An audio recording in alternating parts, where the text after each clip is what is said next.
Eh bien bonjour à tous, j'espère que vous allez bien. On se retrouve aujourd'hui sur Tarisland pour parler une nouvelle fois du match-feu. Donc cette vidéo sera une mise à jour de ma vidéo de la semaine dernière dans laquelle je vous ai montré mes builds en PvE, PvP, rotation de sorts ainsi que les pierres inscrites.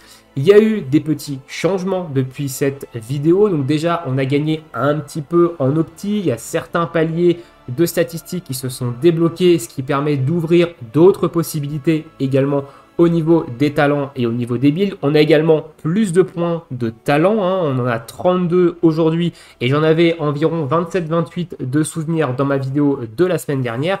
Et on a également eu un patch d'équilibrage vendredi qui a amené quelques petites modifications sur le match-feu et dont il y a une question qui revient assez souvent depuis vendredi. Est-ce que le feu céleste aujourd'hui est meilleur que la boule de feu en PvE? Donc je vous donnerai mon avis également sur cette question.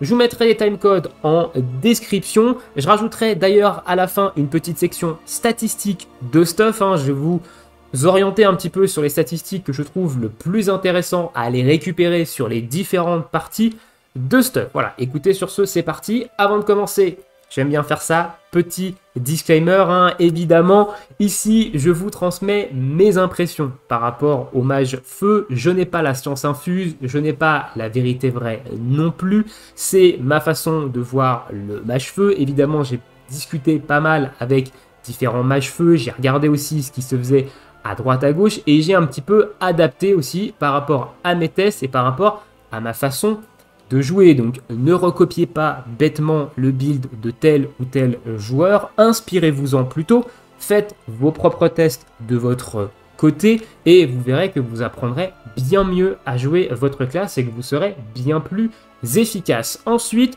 on parlera toujours pas de DPS. Voilà, pourquoi je ne parle pas de DPS, pourquoi je ne vous montre pas du DPS. Déjà, vous montrer du DPS sur un poteau qui ne bouge absolument pas, ça n'a strictement aucun intérêt. En conditions réelles, vous n'aurez pas spécialement le DPS que vous avez sur un poteau, parce qu'il y aura des patterns de boss qu'il faudra éviter, il y aura des choses qui vont vous handicaper, qui vont vous stopper dans votre DPS, donc c'est pas très pertinent de montrer un DPS sur un poteau. Le poteau, servez-vous-en surtout pour apprendre et voir la rotation de skills et surtout pour voir un petit peu quels sont les skills qui vont faire le plus de dégâts dans votre rotation. Et est-ce que vous pouvez notamment changer des petits trucs dans cette rotation pour peut-être gagner un petit peu plus en dégâts. Mais ne vous fiez pas trop au DPS.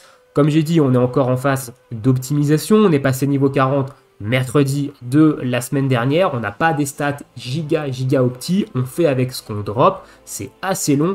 Donc, on ne parlera pas de DPS. De toute façon, une fois que vous avez un build de talent correct, une fois que vous avez la rotation en tête et que vous savez un petit peu vous adapter en fonction des différents combats, et bah, vous allez voir que le DPS, il va augmenter tout seul avec votre optimisation de stuff et avec le temps que vous allez passer évidemment sur le jeu. Donc, voilà pourquoi je ne parlerai pas de DPS. Écoutez, sur ce, et ben on va attaquer, on va commencer avec le build de la boule de feu en PvE. Donc je parlerai pas de PvP ici, je suis pas un joueur très PvP, le jeu étant pas non plus hyper axé PvP, on est plus sur un PvE boss fight et de toute façon les builds que je vous montre en PvE, généralement c'est les mêmes que vous allez utiliser en PvP, il n'y a pas vraiment de soucis. On va se diriger direction les compétences et au niveau de mon build de talent de la boule de feu. La boule de feu, il a un petit peu évolué.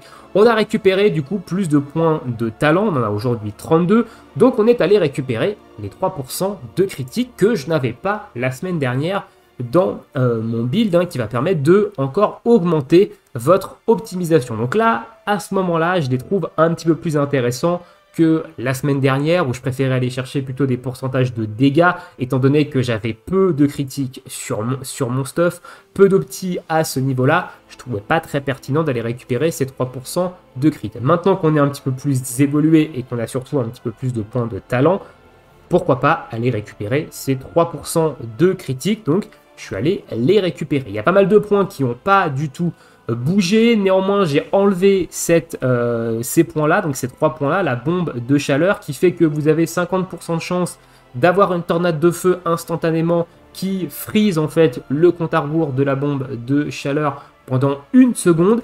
Je trouve pas ce talent très intéressant au final en boule de feu. Vous allez voir qu'en feu céleste, il revient, mais pour une raison un petit peu particulière. Mais en boule de feu, je ne le trouve pas giga intéressant. Je trouve que c'est 3 points qu'on pourrait investir un petit peu ailleurs. On a pris un point ici pour le coup critique, mais le point qui est là, on pourrait le mettre à d'autres endroits. Voilà, par exemple, on pourrait le mettre ici. Je sais qu'il y en a qui le mettent ici. Bon, 1 à 5% d'attaque dans un délai de 5 secondes après l'explosion de la bombe de chaleur. Je trouve pas ça non plus giga intéressant. Mais voilà, c'est un point qui traîne. Vous pouvez un petit peu le mettre où vous voulez. Ça, pour moi, c'est primordial. C'est l'exécute de la boule de feu. C'est ce qui fait qu'aujourd'hui, boule de feu reste supérieure, notamment à feu céleste. C'est qu'on a ce qu'on appelle une exécute. C'est quand la personne va avoir 20% ou moins de PV, votre boule de feu, elle va faire 30% de dégâts supplémentaires. Donc vous allez gagner en DPS, surtout que boule de feu, c'est quelque chose qu'on spamme quand même assez régulièrement dans le cycle. Et il y a également ça, qui est l'un des talents de la boule de feu primordial, c'est votre boule de feu, elle va vous augmenter vos dégâts de 6% pendant 8 secondes sur la cible. Ça se rafraîchit à chaque fois que vous balancez une boule de feu sur la cible, et vous allez gagner 6% de dégâts global sur tous vos skills grâce à ça. L'équivalent en feu céleste, il faudrait prendre ceci. Il faudrait prendre flamme immuable. Hein, donc c'est après une immobilisation de 2 secondes, on va gagner 6% de dégâts supplémentaires. Mais il ne faut pas bouger pendant 2 secondes. Et il ne faut pas bouger. Voilà. Il ne faut pas bouger, il ne faut pas sauter, il ne faut rien faire. Donc comme on est encore sur des boss fights où il faut quand même relativement souvent se déplacer, je trouve pas ça super intéressant. Donc ce talent de boule de feu, je trouve vraiment cool. Derrière, on a récupéré ça et on a surtout récupéré ceci. Alors, je l'ai mis dans mon commentaire et dans un commentaire épinglé de ma précédente vidéo, mais le sort boost de flamme, je me suis trompé dans ma précédente vidéo. En plus, je le savais, mais dans l'euphorie un petit peu de la vidéo, j'ai complètement oublié. La description de ce sort, elle est fausse, archi fausse. Ça fait pas du tout ce qui est marqué ici. En réalité, boost de flamme, c'est un boost de statistiques qui, de base, va vous donner 10% de coup critique et 10% de dégâts critiques. Quand vous avez pris ces 4 points de talent, donc les 2 points ici et les 2 points ici, votre buff passe à 10% de coup critique, 10% de hâte et 24% de dégâts crit. Voilà, donc ça, mea culpa. Je m'en suis rendu compte un petit peu après, en plus, avoir posté la vidéo. Mais attention, le boost de flamme, la description est fausse. Et même en anglais, elle est fausse. Elle est fausse, je crois, partout. Donc j'espère qu'ils changeront la trad un jour parce que ça a induit en erreur énormément de personnes. Mais voilà, la traduction est fausse. Donc actuellement, en boule de feu, je joue ça. Il y a possiblement d'autres variantes, hein, évidemment. Donc c'est pour ça, tester peut-être des trucs en fonction de vos statistiques, etc. Ça peut valoir le coup. Donc il y a eu quelques petits points qui ont changé quand même par rapport à la semaine dernière. Par rapport à la semaine dernière, on a surtout gagné ce passif-là. Je suis passé à 6% d'Omni, donc on a débloqué ce premier passif. Ce premier passif sur l'Omni, ça fait que Piqûre Brûlante va me donner un cumul, et tous les 6 cumuls que j'ai, donc toutes les 6 piqûres brûlantes, je vais avoir soit un feu céleste instantané, soit une boule de feu qui fait plus de dégâts. Donc ma boule de feu, elle va taper 40% plus fort toutes les 6 piqûres. Donc ce talent-là, il est intéressant et il a amélioré un petit peu le build de feu céleste. Donc on en reparlera un petit peu après. Au niveau de la rotation de la boule de feu maintenant, ça n'a pas vraiment changé. On va toujours faire boule de feu en premier pour poser le debuff de 6% de dégâts. Néanmoins, j'ai fait quelques tests et on ne va pas appliquer boost de flamme tout de suite. Avant, on faisait boule de feu, boost de flamme, orbe, bombe orbe ou double orbe bombe. Ça dépend hein, comment vous êtes à l'aise avec ça. Et ensuite, on spammait piqûre. Là, j'ai changé un petit peu ça. Vous me direz évidemment ce que vous faites vous de votre côté, mais je trouvais ça un petit peu plus intéressant. Notamment, c'est de faire boule de feu, de poser ma bombe, de poser ça, et hop, de claquer le boost une fois en même temps de poser la deuxième bombe, et ensuite de spammer et de finir voilà, avec le spam de 3 piqûres. Bon, on est monté à 3200 de DPS en opener. C'est pas incroyable hein, ici, mais voilà. Et du coup, comme ça, derrière, eh ben, vous avez beaucoup plus de temps sur votre boost de flamme, sur le spam de boule de feu que vous allez faire. Vous profitez plus de ça, parce qu'en fait, le fait de poser le fait de poser l'orbe, de poser la bombe et de poser l'orbe, ça fait pas de dégâts directs, ça. Donc en soi, c'est peut-être plus intéressant de l'activer après pour profiter du buff quand ça va péter, etc. Donc, voilà. Après, cette petite remarque que moi j'ai vue, et j'ai vu pas mal de mage-feu également le faire, donc je pense que c'est pas inintéressant. Voilà un petit peu pour ce que je peux vous dire au niveau de la boule de feu, au niveau de mon nouveau build de talent et de ma nouvelle rotation entre guillemets en combat. On va parler maintenant de la version Feu Céleste. Alors Feu Céleste, il y a eu évidemment des changements. J'ai parlé du patch d'équilibrage qu'il y a eu vendredi de la semaine dernière et qui a apporté quelques modifications sur Feu Céleste, notamment le fait que le dot de Feu Céleste, c'est-à-dire celui-ci, n'octroie plus 1 point de chaleur, mais maintenant 2 points. Donc ça fait des dégâts toutes les secondes. Donc toutes les secondes avec le dot de Feu Céleste, on va gagner 2 points de chaleur au lieu de 1. Donc c'est un petit changement qui a quand même son importance. Est-ce que ça rend Feu Céleste au-dessus de Fireball, donc au-dessus de Boule de Feu? Je vais vous répondre clairement que non. Actuellement, pour moi, Feu Céleste en PvE reste derrière Boule de Feu parce que on n'a pas encore les statistiques vraiment adéquates pour que Feu Céleste devienne vraiment intéressante. En fait, le problème, c'est qu'avec Feu Céleste, on va avoir des trous dans la rotation, on va avoir des moments où on va être obligé en fait de caster. Et ce qu'on veut éviter, c'est ça, parce qu'on ne peut pas bouger en fait. Dès qu'on bouge, ça interrompt le cast, donc on ne peut pas du tout bouger en fait. On est obligé de rester immobile.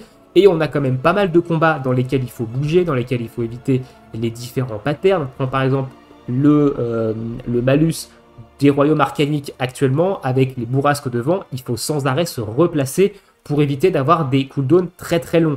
Donc en fait, jouer Feu Céleste en PvE, c'est assez compliqué dû au fait qu'on doit bouger assez régulièrement. Ce qui a changé du coup depuis la semaine dernière, c'est que comme je vous ai montré, j'ai débloquer le premier talent au niveau de l'Omni. Donc ça fait que toutes les 6 piqûres, j'ai un Feu Céleste instantané supplémentaire. Donc ça a quand même son importance, parce que piqûre c'est quelque chose qu'on fait assez souvent, ce qui fait qu'on a plus souvent de Feu Céleste instantané. Maintenant, qu'est-ce qui manque de mon point de vue dans le build Feu Céleste? C'est du temps de recharge. Voilà, aujourd'hui on n'a encore pas assez de temps de recharge pour que la rotation du Feu Céleste soit assez fluide et qu'on ait du Feu Céleste instantané en permanence et qu'on n'ait pas de trou dans la rotation nous demandant de caster en fait le Feu Céleste. Pour moi, c'est ce qui manque en plus, c'est ce temps de recharge. Donc au niveau du build, on a changé quelques petits trucs. Donc on a récupéré évidemment les 3% de critique, on a tous les talents du Feu Céleste, mais du coup on a dû sacrifier certaines choses. Qu'on est parti ici sur la bombe de chaleur plus. Donc qu'est-ce qui est intéressant avec ça, c'est que du coup on va freeze 1 seconde le compte à rebours, nous permettant du coup de récupérer plus de chaleur, parce que vu qu'on va freeze 1 seconde, on va avoir un tick de dot de Feu Céleste en plus pendant le compte à rebours. Donc 2 points de chaleur supplémentaires. C'est pour ça que je le trouve plus pertinent avec le Feu Céleste, ce talent, qu'avec la boule de feu. Et on a également pris le buff. Donc on a sacrifié en fait explosion précise ici pour aller récupérer ce buff, parce que 10% de hâte est passé à 24% de dégâts crit. Je vois pas ce qui pourrait être mieux que ça, honnêtement. Voilà, donc j'ai sacrifié ça. Et c'est l'un des problèmes, je trouve, de Feu Céleste, c'est que du coup, il faut quand même bouffer beaucoup de points de talent pour un seul sort. On a ici 1, 4, 6, 9 points de talent qui est là pour un seul sort. Donc on perd à côté en fait d'autres boosts. C'est un petit peu ce qui me dérange ici avec Feu Céleste. Alors au niveau de la rotation maintenant, et bah cette rotation elle n'a pas vraiment changé ici, sauf que j'ai mis quelques petites améliorations justement pour profiter, pour profiter en fait du buff, du debuff, du dot de Feu Céleste et pouvoir stacker la chaleur au max. Donc on va commencer par poser une orbe. On va poser la bombe ici. Grâce à la bombe, on va avoir Feu Céleste instantané. On va poser Feu Céleste instantanément. On va remettre une bombe derrière et ensuite on va spammer la piqûre. À savoir que bombe, quand elle explose, elle va freeze également pendant quelques secondes. le compte à rebours de la bombe. Donc du coup, on va avoir bombe, on va avoir orbe, bombe, feu céleste, orbe. Derrière, si vous avez un proc de tornade de feu, ce qui va refreeze ici. Et ensuite, on spam piqûre. On va activer le boost de flamme un petit peu plus tôt cette fois-ci, parce qu'on va faire des dégâts directs avec feu céleste. Donc on va l'activer un petit peu plus tôt. Donc moi, je fais ça, j'active ici, boum, je remets ça. J'ai eu un proc là, hop, je freeze. Et derrière, on spam. Et on a une bombe qui pète à 33 ici de chaleur. Voilà, donc c'est un petit peu la rotation que je fais quand je joue feu céleste. Ça m'arrive de jouer feu céleste en PvE pour le fun, parce que c'est une spec que j'aime bien et je suis un petit peu déçu qu'elle soit pas aussi bien avec la boule de feu actuellement. Mais avec plus de temps de recharge, on va pouvoir mieux cycler les sorts et avoir des feux célestes instantanés beaucoup plus réguliers et ne plus avoir ce trou en fait dans la rotation. Voilà, c'est un petit peu le problème que je trouve actuellement à feu céleste, c'est ça, c'est qu'on a trop de blanc. Vous voyez ici, je suis obligé de rien faire pendant que mes cooldowns reviennent, ou alors je peux caster un feu, mais si jamais j'ai besoin de bouger, là la boule de feu en fait je peux la spammer en bougeant. Voilà, c'est le petit problème encore avec feu céleste. Bon, au niveau du DPS malheureusement on peut pas le reset, hein, c'est un petit peu dommage, mais voilà. Voilà un petit peu au niveau des deux builds, boule de feu, feu céleste en PvE. À l'heure actuelle, boule de feu reste supérieur à feu céleste en PvE, mais feu céleste n'est pas injouable non plus. Néanmoins, je vous conseille quand même, avant de jouer vraiment un build de feu céleste en PvE, d'aller récupérer ce premier passif avec les 6% d'Omni. Ça va vous permettre d'avoir plus de feu céleste instantané, et honnêtement, c'est quand même un confort plutôt intéressant. Voilà un petit peu ce que je peux vous dire au niveau des deux builds mises à jour par rapport à ma vidéo précédente. On va maintenant parler statistiques des différentes pièces de stuff. Parce que oui, les attributs améliorés, ce que vous avez ici, ne sont pas les mêmes en fonction de la pièce de stuff. Alors déjà, comment voir qu'est-ce que vous pouvez avoir comme stat sur telle ou telle pièce? Vous allez dans la boutique des donjons, équipement intermédiaire, vous mettez la souris ici et vous regardez, vous cliquez ici. Vous allez avoir la liste des statistiques que vous pouvez obtenir sur le stuff. Donc les gants, il va falloir aller chercher du coup, ça c'est très important, c'est la précision du jeu. Plus on va monter en difficulté de raid, plus le palier de coup va augmenter, et le fait de ne pas avoir de cap de coup, en fait vous allez petit à petit perdre du DPS parce que vous allez rater certains sorts. Si en plus de ça vous jouez feu céleste et que vous ratez votre bombe de chaleur, c'est votre gros DPS qui part, vous n'avez pas de feu céleste instantané. Donc honnêtement, le coup, je pense que c'est une stat très importante sur le mage et c'est très important d'aller quasiment au cap qui est demandé dans chacun des raids. Alors comment on voit le cap, hein? Vous allez dans raid ici, vous tapez sur attribut là et vous avez le condition pour battre le boss. Voilà, ici il faut 113 de coups, moi j'en ai 332. Voilà comment on voit un petit peu où on en est en termes de cap par rapport au dernier contenu sorti. Donc au niveau des gants, j'ai dit coup et ensuite soit de l'intelligence, même si l'intelligence c'est un petit peu une statistique morte, soit de la concentration. Voilà, honnêtement, intelligence coup, concentration coup, moi je pense que c'est un bon combo de stats. L'endurance, c'est vraiment pas très intéressant, honnêtement. Donc intelligence coup, concentration coup, moi c'est le meilleur combo que je vois sur les gants. Au niveau de l'accessoire maintenant, l'accessoire, même chose que les gants, intelligence coup ou alors concentration coup. Au niveau du gantelet, le gantelet c'est pareil, hein, c'est les mêmes substats également, intelligence coup ou concentration coup. Au niveau de l'armure maintenant, donc l'armure c'est critique omni. Il n'y a pas d'autres trucs à aller récupérer. Certains diront peut-être le temps de recharge. Alors oui, si jamais vous avez le premier palier d'omni à 6%, le temps de recharge reste ok. Mais critique, c'est au moins la statistique qu'il faut avoir sur votre armure parce que c'est l'une des rares pièces où vous allez pouvoir avoir du critique. Donc critique omni ou à la limite critique temps de recharge. Et je pense que critique omni actuellement c'est ce qu'il y a de plus intéressant. Au niveau des jambières, même chose, crit omni ou crit temps de recharge. Hein, après, à vous de voir en fonction de vos besoins. Sur le collier, même chose, crit omni ou crit temps de recharge. Au niveau du home maintenant.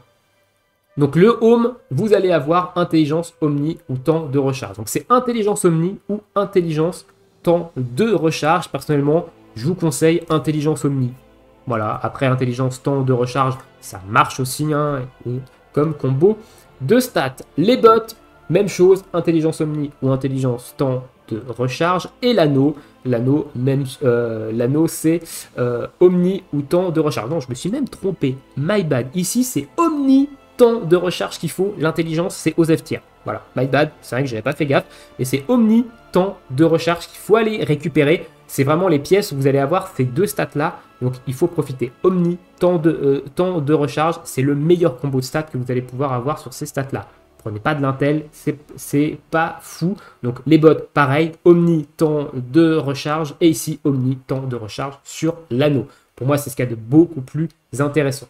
Au niveau des épaules, les épaules, crit de concentration, crit intel, mais au moins crit. Et honnêtement, entre l'intel et la concentration, je pense plus la concentration. Allez plus vous focaliser sur de la concentration que sur de l'intel. Je pense que c'est ce qu'il y a de plus intéressant sur du long terme, mais au moins taper le coup critique. Au niveau de la cape, pareil, crit concentration ou alors crit intel. Au niveau de l'insigne, c'est crit omni ou crit temps de recharge, intel endurance. C'est naze, c'est bullshit. Donc allez récupérer crit omni ou crit temps de recharge. Vous voyez, moi j'ai crit endurance malheureusement. Et bon, au moins j'ai critique. Au niveau de la ceinture, crit intel, crit concentration également. Et au niveau du bâton, c'est crit concentration ou crit intelligence également dessus. Voilà un petit peu ce que je peux vous dire en termes de statistiques sur les différentes pièces de stuff. Ensuite, il y a les aptitudes spéciales. Alors les aptitudes spéciales, on pourrait en parler honnêtement, je vous conseille de mettre les aptitudes spéciales sur la piqûre brûlante. Augmenter un maximum les dégâts de piqûre brûlante. C'est un sort que vous allez spammer assez régulièrement. Donc honnêtement, c'est des choses très intéressantes. Néanmoins, vous allez avoir également des améliorations sur boost de flamme. Sur le gantelet, on voit ici, augmente l'attaque de 30 quand on claque boost de flamme. Ça peut être intéressant aussi, mais je pense que piqûre brûlante, c'est ce qu'il y a de plus intéressant en termes d'aptitude spéciale. Voilà, on va finir un petit peu rapidement sur les emblèmes vite fait, parce qu'il y a eu quelques petits changements sur les emblèmes, et notamment un emblème que j'ai viré, parce qu'au final, je le trouve pas si intéressant que ça. C'est l'emblème, comment il s'appelle? Il faut que je le retrouve. Il est un petit peu plus bas. C'est pas broyage, c'est pas destruction, c'est pas surcharge. Je sais plus lequel c'est. Je sais même pas si j'en ai en... Si, c'est celui-là, c'est éclatement. Éclatement, je l'ai enlevé. Pourquoi? Parce que stacker 23 cumuls sur une cible, c'est long. Et honnêtement, je trouve qu'il y a plus intéressant en termes d'emblème. Donc je l'ai enlevé parce que 23, c'est assez long. Je pense que si vous jouez glace, ça peut être intéressant. Parce qu'avec le combo, vous allez proc plusieurs fois le même skill. Donc vous allez stacker peut-être beaucoup plus rapidement qu'un feu. Mais en feu, au final, je trouve pas cet emblème très intéressant. Et je l'ai remplacé par, pas par broyage, je l'ai remplacé par incontrôlable. Incontrôlable, ça va à chaque fois que vous faites des dégâts directs, vous donnez 13% de chance d'infliger 75% de votre attaque. Donc c'est, je trouve, un petit peu plus intéressant. Vous allez spammer les dégâts directs, donc vous allez faire des petits tics de dégâts de temps en temps. Donc c'est celui que je trouve le plus intéressant. Il y a pas mal de mages qui jouent avec ça également. Donc honnêtement, voilà, c'est le petit changement que j'ai fait. Après, comme j'ai dit, c'est par rapport à vos tests, par rapport à vos appréciations, par rapport à votre build aussi. Jouez de façon qui vous plaît également. Hein. Ne jouez pas une façon parce que, soi-disant, c'est la meilleure. Jouez celle qui vous plaît. C'est ce qu'il y a de plus important dans un jeu vidéo, c'est de se faire plaisir. Voilà, je pense avoir fait le tour un petit peu de cette petite mise à jour par rapport au build du mâche-feu. Dites-moi dans l'espace commentaire si vous avez d'autres façons de jouer. Hein. Moi, je suis preneur. Si jamais vous avez d'autres manières de jouer, des points de talent que vous avez testés et que vous trouvez intéressant, moi, je prends. Voilà, je prends. Peut-être que je vais pouvoir continuer à améliorer les choses, à voir un petit peu ce qui est plus efficace ou autre. Donc voilà, je prends et... Bah écoutez, sur ce, je vous laisse ici. Je vous souhaite à tous une très bonne journée, très bonne soirée, bon jeu, et à bientôt. Ciao, ciao!